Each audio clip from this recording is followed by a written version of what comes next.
Well, this is really a good time to maybe transition to our next topic as we think about the size of the industry and we talk about who can compete, what do they need to be able to do in order to actually play in the space. So there were two interesting tweets that we saw on crypto Twitter this week that were, in my mind, pretty opposed to each other. So we're showing right now Robbie Ferguson's tweet from the IMX team, and in their research and with the projects that they've been working on, they've seen $8 billion be invested into Web3 games in the last year and a half. And I actually really like his quote: "If we threw this much money as a toaster, it would do something remarkable." And I think that's entirely true.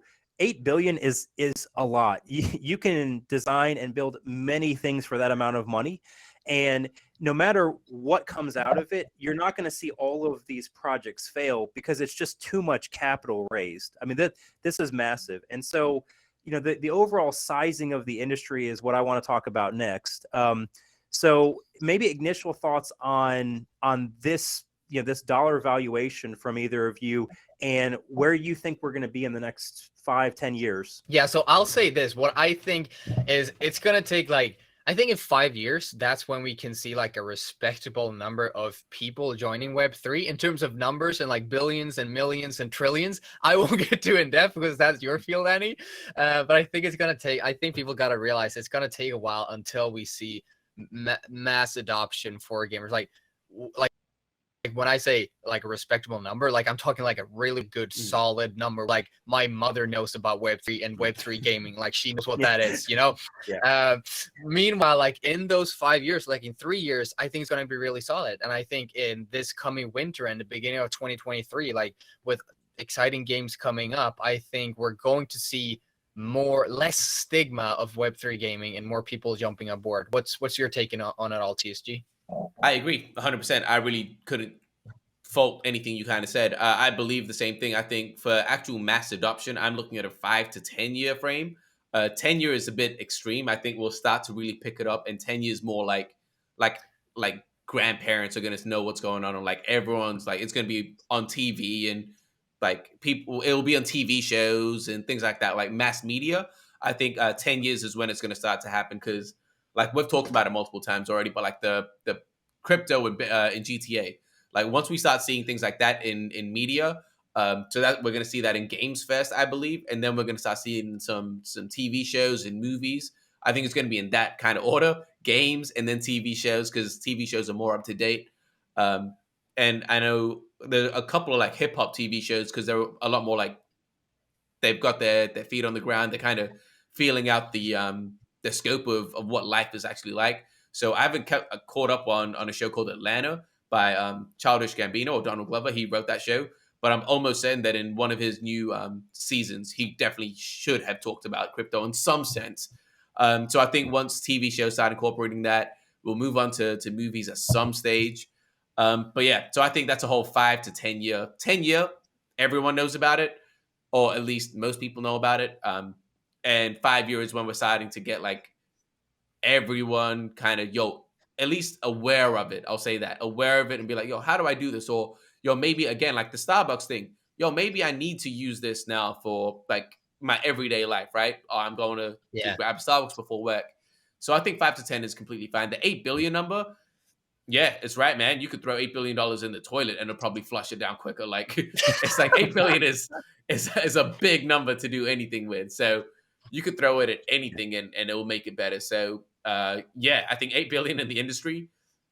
If it doesn't get better in the next 5 to 10 years, damn, that was a waste of capital. But I think the only kind of thing that I think could actually waste $8 billion that well would be any government. And as long as we don't function like a government, we allocate the capital somewhat efficiently, I think we're going to be okay. But Andy, what do you think, man? No, I think it's a good point, TSG. I totally agree with your sentiment on the order in which the entertainment sector is going to adopt NFTs. So I agree. Gaming is up. That's going to come first. And interestingly, from a dollar standpoint, gaming is about $3 trillion global market cap. and it's larger. This may surprise a lot of people. It's larger than music and movies combined. Yeah, Combined by a lot. the gaming, By yeah, a lot. yeah. And so the only entertainment segment that's larger is television. Global television is larger than gaming, but it's not by nearly as much as it used to be. And so I think a lot of folks that are older probably still have sort of this view that gaming is a little bit of a niche area. Not true. And really the rise of mobile gaming actually caused this. If you look over the last 10 years, the number of people, the number of dollars that flowed into mobile gaming really brought gaming completely mainstream. And so really interesting to me, because for anyone that's been in the space for a while, gamers hated mobile when it came out, and there was a lot of discussion that's not real gaming, as if sort of you get to be the decider of if it's a real game or not. I mean, I'm not sure what kind of Do you guys play mobile games though? Because I still don't. I'll be honest, I don't play mobile games. Do you guys play mobile games? I used to play quite a lot, and I love playing like strategy games, like similar to Age of Empires kind of stuff, and like where you build up your city, you join a clan or whatever, and you battle it out. I love to play those. I've just played so much of it, I kind of got fed up with it. But I used to play a lot. I don't right now.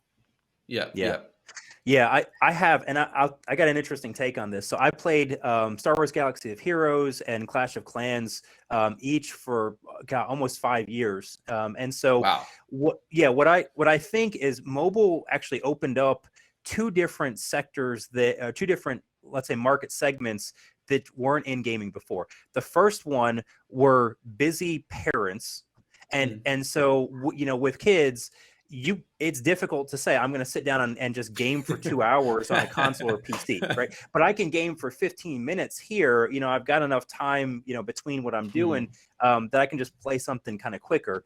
And it also opened up the gaming industry to women. So women play a substantially larger amount of mobile games than men do. Yep. And so, for whatever reasons, again, I think also sort of the amount of time and how much time in fixed segments and intervals people have is a big dictator of how, which consoles they're going to go to versus, a computer versus mobile.